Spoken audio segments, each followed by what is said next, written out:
अनुसार हामी सुरुको प्रार्थना गर्नेछौँ। प्रभु, हामी तपाईँलाई धन्यवाद, आराधना, प्रशंसा र महिमा चढाउँदछौँ आजको दिनको निम्ति। आज हामीलाई प्रभु फेरि पनि तपाईँका यति छोराछोरी हामीहरू एक भएर तपाईँको सामु आउन सकेका छौँ। हामी तपाईँलाई सबै कुरामा महिमा, प्रशंसा, आराधना गर्दछौँ। अनि प्रभु, आज हामी हरेकको जीवनमा येशूको रगतको घेरा, येशूको रगतको छर्कना, येशूको रगतको धुवाई हामी राख्दछौँ अनि हाम्रो जीवनमा शुद्धता, पवित्रता र चङ्गाई घोषणा गर्दछौँ। प्रभु, हामीले यी वचन अध्ययनमा जानेछौँ। हामीलाई सिकाउनुहोस् पवित्र आत्मा। यूहन्ना 14 को 16 पदले भनेअनुसार तपाईँ सत्यका आत्मा हुनुहुन्छ, हाम्रो शिक्षक तपाईँ नै हुनुहुन्छ। हामीहरूको बिचमा सत्य प्रकट गर्नुहोस्, प्रकाश दिनुहोस्, येशू प्रभुको नाममा, आमेन आमेन। ओके, हुन्छ। जय मसी। ल फेरि पनि तपाईँहरू सबैलाई यूहन्नाको 4 अध्याय आउनुहोस्। हामी यूहन्नाको 4 अध्याय। तपाईँलाई मैले अस्ति होमवर्क पनि दिइसकेको छु। तपाईँले यो अध्ययन गरेर आउनुभयो भन्ने म विश्वास गर्छु। यूहन्नाको 4 अध्याय अथवा 5 अध्याय हामीले अहिले अलिक स्लो गरेका छौँ। सुरुमा हामीले अलिकति फास्ट गर्ने विचार गरेका थियौँ, तर हामीले बिस्तारै तर अलिक बुझेर हामीले अध्ययन गर्नुपर्छ भन्ने लागेर हामीले अहिले बिस्तारै एक एक अध्याय नै हामी जाँदैछौँ। आज हामीले अध्ययन गर्न लागेको विषयमा चाहिँ सामरी स्त्रीसँग येशूको वार्ता र तल चाहिँ उच्च अधिकारीको छोरो निकोपारीको भन्ने टाइटलहरूमा छ।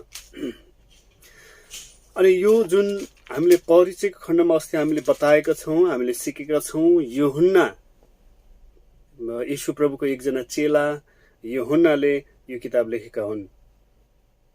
अनि आज चाहिँ यूहन्नाले यस घटनालाई यस किताबमा यो खण्डमा उतारेका छन्, जहाँ चाहिँ एकजना सामरी स्त्री हुन्छन् र येशू प्रभुसँग उनको भेट हुन्छ।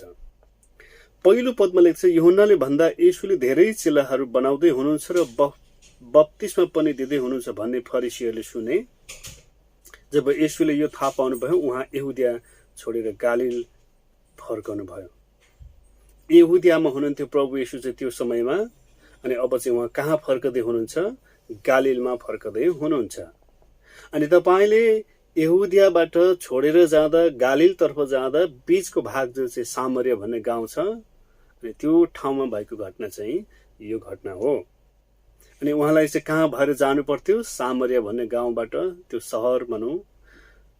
अनि त्यो सामरिया भन्ने गाउँको सुखार भनिने ठनगरमा चाहिँ उहाँ आइपुग्नु हुँदा उहाँले चाहिँ के गर्नुहुन्छ? मध्य दिनको समय हुन्छ, अनि मध्य दिनको समयमा चाहिँ उहाँले इनार भेटाउनुहुन्छ। इनारको नजिक उहाँ आइपुग्नुहुन्छ। अनि त्यो इनार चाहिँ के हुन्छ? पुरानो, भयङ्कर पुरानो एउटा इनार, जहाँ चाहिँ त्यसको नाम चाहिँ याकुबको इनार भनेर राखिएको छ। याकुबको इनार। यो किन याकुबको इनार राखियो भने त तपाईँलाई जिज्ञासा हुन सक्छ। यो इनारको नाम चाहिँ, यो इनार चाहिँ वास्तवमा पुरानो करारमा याकुबको नाउँमा उनका छोराहरूले खनेका हुन सक्छ यो इनारको, त्यसकारण याकुबको इनार भयो। त्यो जमानामा आफ्नो पुर्खाहरूको नाउँमा विभिन्न कामहरू गर्ने कुरा थियो। र आजभोलि पनि हामी देख्छौँ नि, सहर ठाउँहरूमा, गाउँहरूमा जब आफ्ना भनौँ नाताहरूको, आफन्तको अथवा बाबुआमाहरू बितेर जान्छन्, अनि मानिसले के गर्छन्? उनीहरूको नाउँमा विभिन्न किसिमको धर्म कर्मको कुराहरू भनौँ, गेट बनाउने, मन्दिर बनाउने, नाउँ राख्ने, चौक राख्ने, यस्ता कुराहरू गर्छन्।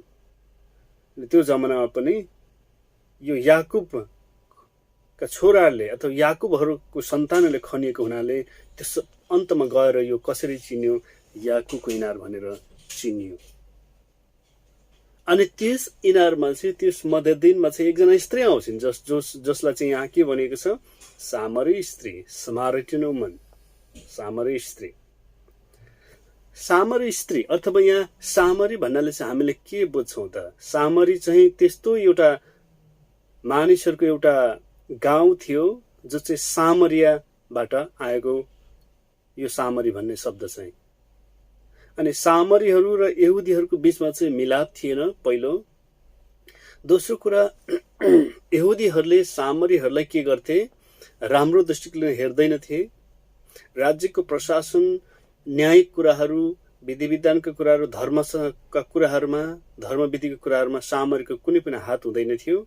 यहुदीहरूले उनीहरूलाई तल्लो दृष्टिकोणले र तल्लो जातको एउटा दृष्टिकोणले हेर्दथे। त्यसकारण अब यहाँ हामी देख्दछौँ, अनि जब एउटै सामरी स्त्री पानी भर्न त्यहाँ आई, 7 अध्यायमा तपाईँले देख्नुहुन्छ। येशूले त्यसलाई भन्नुभयो, मलाई पानी देऊ। येशूले भन्नुभयो, कसलाई? सामरी स्त्रीलाई। अब तल तपाईले देख्नुहुन्छ 9 पदमा, तब सामरी स्त्रीले उहाँलाई भने, तपाईँ यहुदी भएर म सामरी स्त्रीको हातबाट कसरी पानी पिउनुहुन्छ? अनि तपाईँले ब्राकेटमा के देख्दै हुनुहुन्छ? यहुदीहरूले सामरीहरूसँग केही सम्बन्ध राख्दैनन्। र यो कुरा त्यतिखेर मात्र होइन, आज पनि इस्रायल देशमा त्यस्तै नै छ। किनभने यहुदीहरूले अरू गुटका, अरू घरानाका मानिसहरूसँग कुनै पनि किसिमको व्यवहार गर्दैनन् भनेर भनिन्छ। अनि यहाँ चाहिँ त्यो सामरी स्त्रीले चाहिँ छक्क पर्छन्। किन? एकजना यहुदीले उसँग पानी माग्दैछ र उसको घरमा, ती सामरी स्त्रीको घरमा तपाईले विचार गर्नुभयो भने कोही पनि यहुदी मानिसहरू जाँदैनन् थियो, व्यवहार गरिँदैन थियो, बोलचाल त्यति गरिँदैन थियो। उनलाई यहुदीहरूको सायद घरभित्र पनि प्रवेश गर्न दिइँदैन थियो। तर यहाँ चाहिँ तपाईले देख्दै हुनुहुन्छ, एउटा एकजना यहुदी व्यक्ति अब सामरीको हातबाट पानी खान खोज्दैछ। यो व्यक्तिले, तपाईले कसरी थाहा पाउनुहुन्छ कि यो भनौँ यो सामरी स्त्रीले चाहिँ येशूलाई यो व्यक्ति चाहिँ यहुदी हो भनेर थाहा पाइन होला? कसरी थाहा पाइन होला? हामीले एक दुईवटा कुराहरू बताउन सक्छौँ, गेस गर्न सक्छौँ। एउटा चाहिँ यहुदीहरूको बिल्कुलै उनीहरूको बोल्ने शैली फरक हुन्छ। जस्तो हाम्रो देशमा पूर्व र पश्चिमको मानिसहरूको बोल्ने तरिका फरक हुन्छ, शब्द उच्चारण गर्ने होइन, लवज फरक हुन्छ। त्यसै अर्को चाहिँ हुनसक्छ ड्रेस, कपडाहरू। यहुदीहरूले बिल्कुलै फरक तरिकाले कपडा लाउँछन् र सामरीहरूले पनि फरक तरिकाले लाउँछन्। जस्तै त्यो देश त्यतिखेर त्यो बिल्कुलै प्रान्तहरू थिए, विभिन्न ठाउँ नै अलग भएको हुनाले उनीहरूको ड्रेसहरू, लगाउने कपडाहरू पनि फरक तरिकाको हुनसक्छ। यसरी त्यो स्त्रीले चाहिँ यो व्यक्ति चाहिँ यहुदी हो भनेर टाढैबाट थाहा पाउँछिन् र भन्छन्, तपाईँ एकजना यहुदी हुनुहुन्छ, म त एउटा सामरी स्त्री हुँ, मबाट तपाईँले पानी पिउनु त यो त मिल्दैन। तर यो कुराको पछाडि हामीले एक दुईवटा कुराहरू थाहा पाउन सक्छौँ। एउटा चाहिँ, इनकेस ती स्त्रीले यहुदीलाई पानी दिएको अथवा राजी खुसीले ल खानुहोस् भनेर अथवा जबरजस्ती खुवाइन् भने सायद त्यो स्त्रीलाई समस्या आउन सक्थ्यो। किन? उनी यहुदीहरूको गाउँमा थिए, सुखार भनिने, सामरीको सुखार भनिने नगरमा। हुन त त्यो सामरीको ठाउँ थियो, तर त्यही पनि यहुदीहरू बसिरहेको हुनसक्छ, यहुदीहरूको गाउँहरू हुनसक्छ। अनि यहुदीहरूले आएर सायद ती स्त्रीलाई आक्रमण गर्ने, भनौँ निन्दा गर्ने कुराहरू हुनसक्छ। त्यस कारण उनीहरू डरमा जिउँथे, उनीहरूलाई डर हुन्थ्यो, पेलाइ थियो उनीहरूलाई। तर अब एकजना यहुदी आएर, त्यस्तै व्यक्ति आएर अब सामरी स्त्रीसँग पानी माग्दा चाहिँ ती स्त्री चाहिँ छक्क पर्छिन्। स्त्री के हुन्छन्? छक्क पर्छिन्। 10 पदमा हामी देख्दछौँ, तिमीले परमेश्वरको वरदान र तिमीसँग पानी माग्ने व्यक्तिलाई चिनेकी भए तिमीले उसलाई माग्ने थियौ र उसले तिमीलाई जिउँदो पानी थिए। वास्तवमा यहाँ येशूले मागिरहनु भएको कुरा चाहिँ पानी थिएन। ती स्त्रीसँग उहाँले, हो हुनसक्छ उहाँ शरीरमा पनि तिर्खाउनु भएको हुनसक्छ, तर उहाँको आत्मा भित्रको तिर्खा चाहिँ बेग्लै थियो। उहाँ चाहिँ मानिसहरूलाई को आत्माको निम्ति उहाँ तिर्खाउनु भएको हामी देख्छौँ। त्यसकारण उहाँले के भन्नुभयो?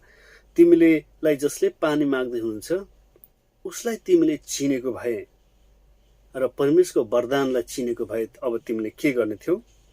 तिमीले उसँग पानी माग्दै थियौ र उसले तिमीलाई जिउँदो पानी, लिभिङ वाटर दिनुहुने थियो।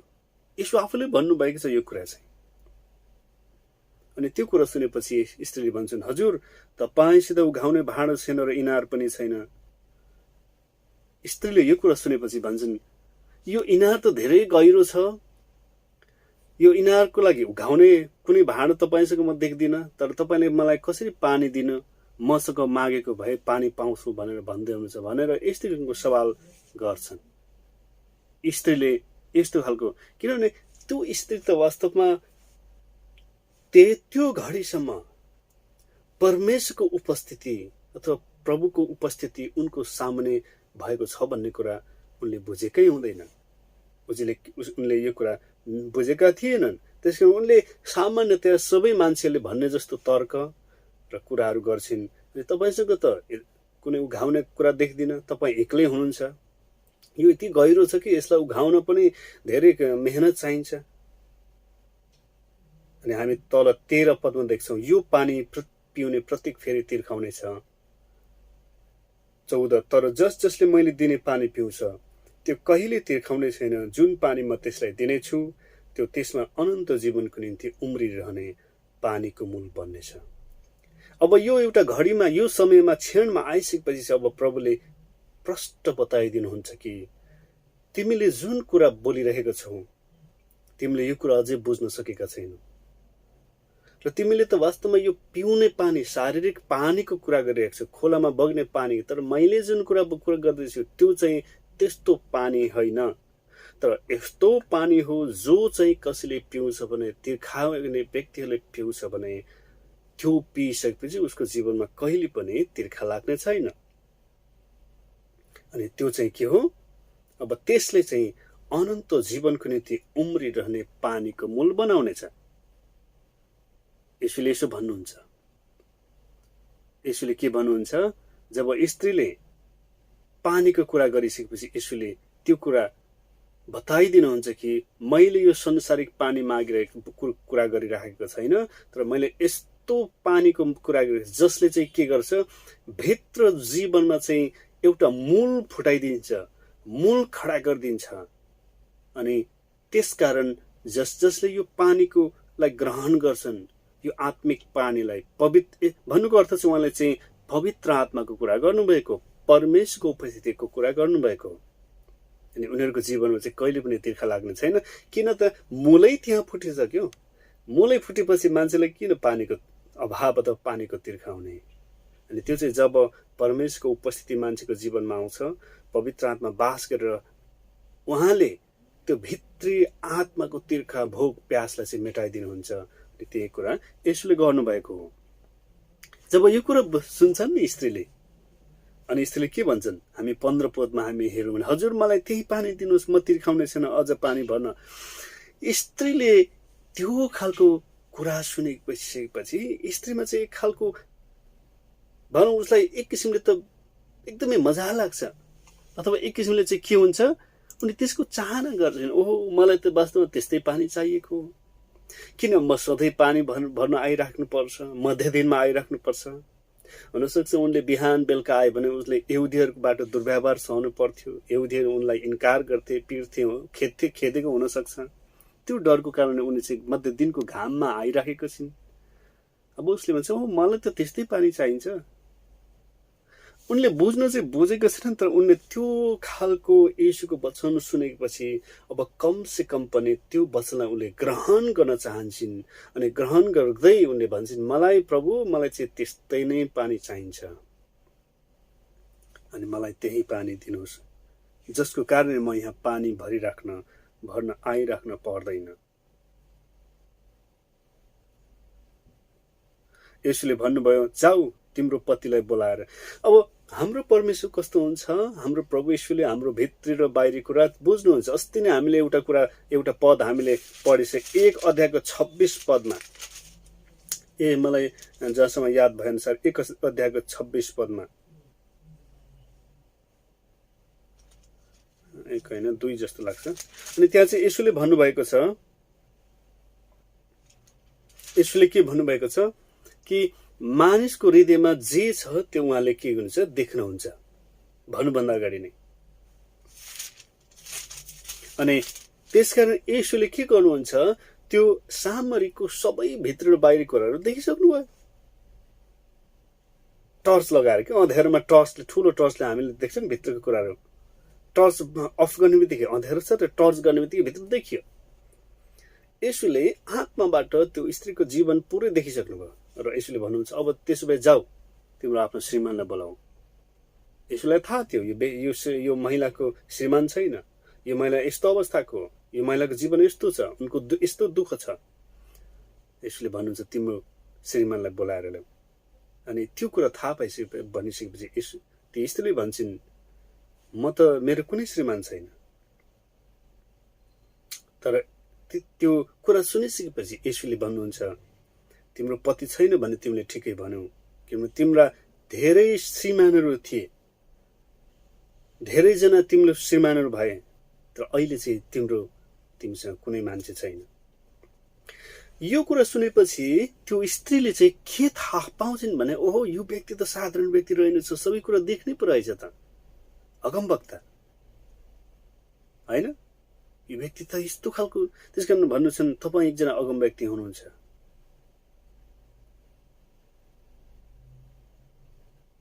अनि भनी म थाहा पाउँछु हाम्रो पुर्खाहरूले यस डाँडामा आराधना गरे, अनि तपाईँहरू भन्नुहुन्छ कि आराधना गर्ने स्थान यरुशलेम हो। अनि त्यतिखेर सामरीहरूले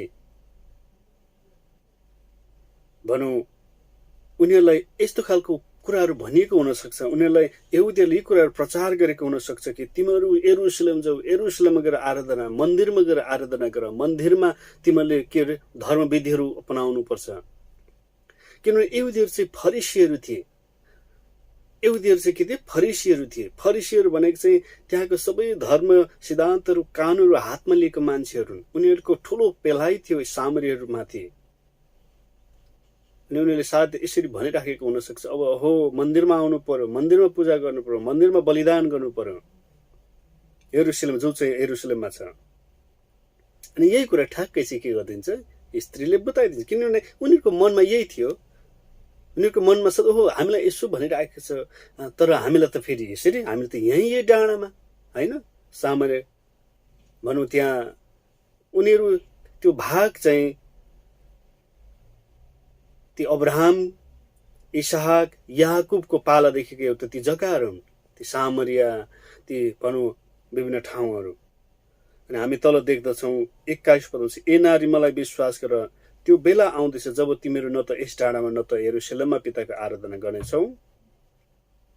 अनि हामी 23 र 24 हामी पद सिधै पढ्नेछौँ कि तर बेला आइरहेछ र त्यो बेला अहिले हो जब सच्चा आराधकहरूले पितालाई आत्मा र सत्यतामा आराधना गर्नेछन्, किनकि आराधना गर्ने यस्तै आराधकहरूलाई नै पिताले खोज्नुहुन्छ। परमेश्वर आत्मा हुनुहुन्छ र उहाँका आराधकहरूले आत्मा र सत्यतामा आराधना गर्नुपर्दछ। अब प्रभु यीशुले त्यो स्त्रीलाई पूर्ण रूपमा बताइदिनु भयो कि आराधकहरू चाहिँ कस्तो हुनु पर्दछ। परमेश्वरलाई आराधना गर्ने मानिसहरू एउटा शिक्षा, एउटा ठुलो शिक्षा त्यो सामरी स्त्रीको जीवनमा प्रभुले दिनुभयो। अब आराधकहरूले कसरी आराधना गर्नुपर्दछ आत्मा र सत्यतामा। त्यो क्षणसम्म पनि फरिसीहरूले के गर्दथे मन्दिरमा बलिदान गर्दथे, पूजा गर्दथे, भेटी चढाउँदथे, तर उनीहरूले एउटा विधि स्वरूप मात्रै गर्दथे। धार्मिक धर्म मानिरहेको कुराहरू उनीहरूको थियो, तर भित्र चाहिँ उनीहरूको अर्कै थियो। भित्रमा उनीहरूले ढाँट छलको कुराहरू अनि भित्री जीवनमा चाहिँ उनीहरूको अनैतिकताको कुराहरू, नराम्रो कुराहरू, अन्यायको कुराहरू गर्दथे। तर बाहिर चाहिँ के गर्दथे एकदमै धार्मिक व्यक्ति जस्तो ठुला अनि भनौँ पुजारीको ड्रेस लगाएर कन्दुराहरू लगाएर हुनसक्छ होइन। हाम्रो वरिपरि मान्छेहरू हामी देख्छौँ नि। अब गएको समयमा यो के अरे रमजान भयो अनि त्यतिखेर तपाईँले देख्नुभयो नि पुरा अब। अनि हामीले देख्छौँ ठाउँ नै जहाँ सडकै मान्छेहरू घोप्टिराखेको, अनि काम गर्ने ठाउँहरूमा पनि घोप्टिराखेको होइन। तर भित्री रूपमा त हामी त्यस्तो कुरा देख्दैनौँ। फरिसीहरूको समय त्यस्तो थियो। यीशु प्रभुको समयमा मानिसहरूले त्यसो गरेका थिए ती यहुदीहरूले। अनि उनीहरू समस्तको निम्ति यो वचन सामरी स्त्रीको जीवन भएर प्रभुले बोल्नुभयो। प्रभुले भन्नुभयो आराधकहरूले अब यस्तो समय आउँदैछ, त्यतिखेरसम्म थिएन तर अब आउँदैछ समय। अनि त्यो समयमा चाहिँ अब आराधकहरूले पितालाई आत्मा र सत्यतामा आराधना गर्नेछ। अनि त्यस्तै व्यक्तिहरूलाई प्रभुले परमेश्वरले खोज्दै आउनुभएको छ र अब भेटाउनु हुनेछ, किन परमेश्वर आत्मा हुनुहुन्छ। अनि यो कुरा थाहा पाइसकेपछि अब त्यो एउटा प्रकाश जब थाहा पाउँछन् स्त्रीले, त्यस सामरी महिलाले, अब उसलाई बिल्कुलै थाहा भएको यो व्यक्ति चाहिँ चाहन्छु नै होइन। अनि उनले भन्छन्, ओहो, कि तपाईँले यो कुरा त बताउनु हुँदैछ, तर अब मसीह आउनुहुन्छ। मसीह भनेको चाहिँ ख्रिस्ट, राजा, यहुदीहरूको राजा, संसारले बताउनु, उहाँ आइसकेपछि हामीलाई बताउनुहुन्छ भनेर बताउँदा यीशुले भन्नुहुन्छ, तिमीसँग बोल्ने म उही हो। जो स्त्रीसँग बोलिरहेको व्यक्ति हो, म छु, म नै मसीह हुँ। त्यसकारण मैले तिमीलाई यो कुरा भनेको भनेर यीशुले आफैलाई सामरी स्त्रीको जीवनमा प्रकट गरिदिनुहुन्छ।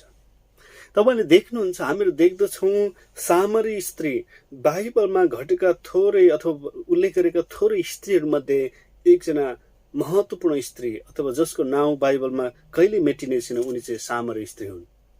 उनी सामरी समाजको एउटा तल्लो वर्गको समाजबाट आए तापनि उनले परमेश्वरको पुत्र येशूको साक्षात दर्शन पाइन्, साक्षात उपस्थिति पाइन् अनि वार्तालाप गर्न सकिन् र उनको जीवनमा एउटा काया पलटको स्थिति आयो। अनि त्यो घटनापछि उनले समस्त ठाउँहरूमा हामी तल देख्दछौँ गएर मानिसलाई भनेको कुरा हामी देख्दछौँ कि ओके, ती सामरी स्त्री र येशूको वार्तालाप हुँदा हुँदै येशूको चेलाहरू आइपुग्छन् र येशूका चेलाहरूले यो कुरालाई देखेर छक्क पर्छन्। 27 पद तपाईँले हेर्नुभयो भने त्यति नै बेला उहाँका चेलाहरू आएर उहाँलाई एउटी स्त्रीसँग कुरा गरिरहनु भएको देखेर छक्क परे। र तपाईँ के चाहनुहुन्छ अथवा तपाईँ त्यस स्त्रीसँग किन बातचित गर्दै हुनुहुन्छ भनेर कसैले, उनीहरू छक्कै परे। एउटा भनौँ एकजना येशू मानिसले एउटा धर्मगुरुको रूपमा, उनलाई एउटा अगमवक्ताको रूपमा, एउटा असल व्यक्तिको रूपमा चिन्थे। अनि त्यो जमानामा त्यस्तो व्यक्तिहरूले स्त्रीहरूसँग एकान्तमा एक्लास ठाउँहरूमा कुरा गरेको उपयुक्त ठानिँदैनथे। अनि अचानक चेलाहरूको मनमा पनि यही कुरा आउँछ, तर उनीहरूले बाहिर चाहिँ प्रकट गर्दैनन्। उनीहरू छक्क पर्छन्, ओहो, उहाँले किन यो व्यक्तिसँग यस्तो भनौँ न तल्लो जातको व्यक्ति स्त्री यस्तो भनौँ मान्छेसँग कुरा गरेको होला। तर येशूले के गरिरहनु भएको कुरा चाहिँ उनीहरूले देखेनन्। येशूले चाहिँ एउटा सामरी स्त्रीको जीवनमा भएर परमेश्वरको वचनहरू प्रचार गर्दै हुनुहुन्थ्यो, परमेश्वरको रहस्यको कुराहरू, परमेश्वरलाई उहाँ सत्य हुनुहुन्छ, आत्मा हुनुहुन्छ भन्ने कुरा उनले प्रकट गरिरहनु भएको थियो। त्यो घटनापछि अब स्त्री चाहिँ के गर्छ, पुरै आफ्नो गाग्रो छोडेर नगरतिर सहरतिर जाउँछन् अनि भन्छन्, हेर, अब एकजना मानिसलाई हेर जसले मैले गरेका सबै काम मलाई बताइदिनु भयो, कतै उहाँ नै ख्रिस्ट हुनुहुन्न। अब त्यो स्त्री यति उनलाई प्रभुको वचनले, प्रभुको उपस्थितिले छोइसक्यो कि प्रभुको चाहिँ साँच्चीकै ख्रिस्ट चाहिँ उहाँ नै त हुनुहुन्न भनेर उनले यस्तो कुरा गर्न लागे। अनि उनको त्यो कुरा सुनेर धेरै मानिसहरू उनको भनौँ उनीसँग आए, येशूको वचन सुने, येशूको वरिपरि बसे। अनि तल हामी देख्दछौँ 39 पदमा तपाईँले हेर्नुभयो भने, मैले जे गरेँ उहाँले मलाई सबै भनिदिनु भयो भन्ने त्यस स्त्रीको गवाईले गर्दा त्यस नगरका सामरीहरूमध्ये धेरैले उहाँमाथि विश्वास गरे। एउटी स्त्रीको जीवनबाट त्यहाँ असङ्ख्य मानिसहरूको आत्मा बाँचेको छ। बाइबलले आफै बताएको छ यहाँ, त्यस स्त्रीको गवाईले गर्दा त्यस नगरका सामरीहरूमध्ये धेरैले उहाँमाथि विश्वास गरे।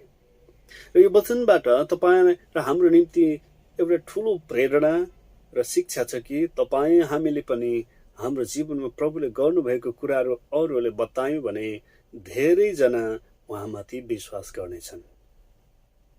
हामीले हाम्रो गवाईहरू, प्रभुले तपाईँको जीवनमा गर्नुभएको भलाइको कुराहरू, धेरै मान्छेले चाहिँ कसरी प्रभुलाई विश्वास गरे भन्ने कुरालाई मात्रै गवाई सोचिरहेका हुन्छन्। अनि जतिसम्म गवाई भन्यो उनीहरूको जीवनमा अरू त कुरै आउँदैन। दिनका दिन चङ्गाइदिएको कुरा, सुरक्षा गर्नु भएको कुरा, भलाइ गर्नुभएको कुरा, होइन, परिवारमा आशिष दिनुभएको कुराहरू त ती गवाई उनीहरूलाई लाग्दैन। खालि गवाई भनेको चाहिँ जुन क्षण उनीहरूले प्रभुलाई विश्वास गर्यो नि त्यो मात्रै गवाई हो भन्ने कुरा मानिसले सोचिरहेका छन्। तर वास्तवमा त्यसो होइन। हाम्रो जीवनमा गर्नुभएको प्रत्येक क्षण जतिखेर जति बेला चाहिँ प्रभुले हाम्रो जीवनमा भलाइको कुरा गर्नुहुन्छ, हाम्रो जीवनमा, तपाईँको जीवनमा चाहिँ प्रभुले चङ्गाई दिनुहुन्छ, सानो सानो कुराहरूमा तपाईँलाई बुद्धि दिनुहुन्छ र आउनै लागेको घटनाबाट तपाईँलाई बचाउनुहुन्छ भने त्यसको पनि हामीले गवाई दिनु पर्दछ। अनि ती कुराहरूबाट पनि प्रभुको राज्यमा धेरै मानिसहरूले विश्वास गर्नेछन्। अनि तल हामीले 42 पदमा हामीले हेर्यौँ भने ती मान्छेले, विश्वास गरेको मान्छेले के भन्छन् थाहा छ तपाईँलाई? अब तिमीले भनेका कुराले गर्दा हामीले विश्वास गरेका होइनौँ, तर हामी आफैले सुनेको कारणले साँच्चै उहाँ संसारका मुक्तिदाता हुन्छ भने हामीले जानेका छौँ। ती स्त्रीले त गवाई भन्ने काम मात्रै गरिन्, मानिसले प्रचार मात्रै गरिन्।